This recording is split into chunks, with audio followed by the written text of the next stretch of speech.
All right, we're in chapter 8, and this is section 8.2 on linear functions. So our objectives, we're recognizing representations of linear functions, we're recognizing graphs of linear functions, we're modeling data with linear functions, and we're applying the midpoint formula. So a linear function, we've talked about this in a previous section earlier. A function is defined by f of x equals mx plus b, where m and b are constants and is a linear function. So f of x is linear, m, that's your slope,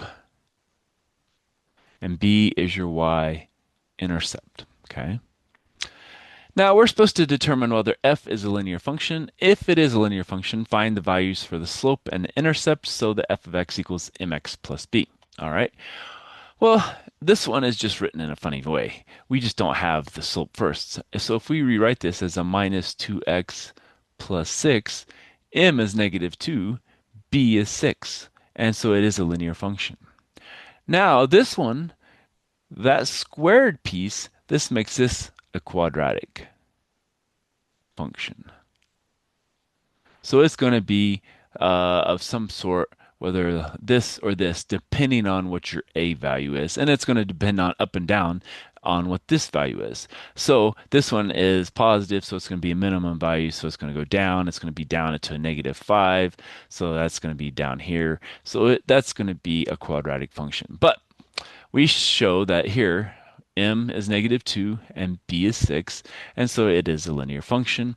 And this one, because it has the x squared term, it's not a linear function, and so therefore we cannot contain an x with an exponent other than 1. Okay, so with the exponent other than 1, it's not going to be a linear function. If it was 3, it'd be cubic, 4 would be quartic, and so on.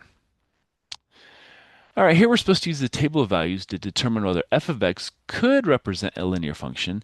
If f could be linear, write the formula of f in the form y equals mx plus b, or f of x equals mx plus b. All right, so 0, 4, then 111, 218, 325. So as x goes up by 1, the f of x goes up by how many? Well, that's going to go up by 7. That's going to go up by 7. And that's going up by 7. So that means our change in y, now if we're not even worrying about it, we're going up 7 every time and over 1.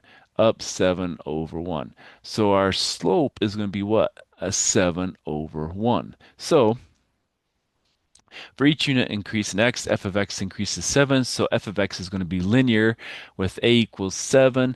And so because f of 0 is 4, b is equal to 4. So this gives us our nice y-intercept here. So f of x is equal to 7x plus 4. So that one gave us our intercept going from here to here and here to here. They're all the same. It has a change of 7. And this is all a change of 1. So our change in y over our change in x is just 7 over 1, which is equal to 7. So that gave us, and I would say let's call that m.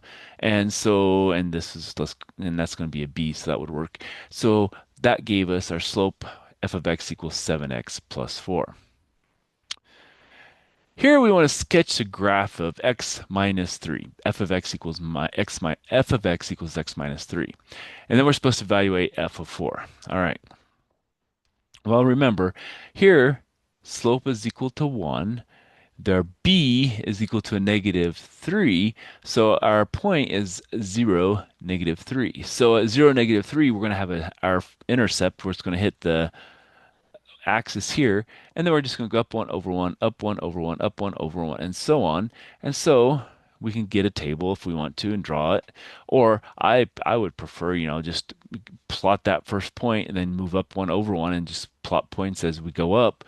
And then we get our plot that looks something like that. And that's kind of like what we have. And so now what we want to do is what is f of 4? Well, then we just have to keep going up 1 over 1 because, now we have a nice graph that can do it. So up 1 over 1, up 1 over 1, up 1 over 1. So that would be our line. So f of 4 is equal to 1. Okay. And if we look at that, it shows us that it's equal to 1 because that's where it intersects the line. Okay, so using a table or getting our initial, our B point, our 0, -3, and then using our slope is equal to 1 over 1 in this case, because just 1 is 1 over 1, we can just go up 1 over 1 until we get to wherever point we need to get our graph created. All right, let's stop there and we'll come back for some more.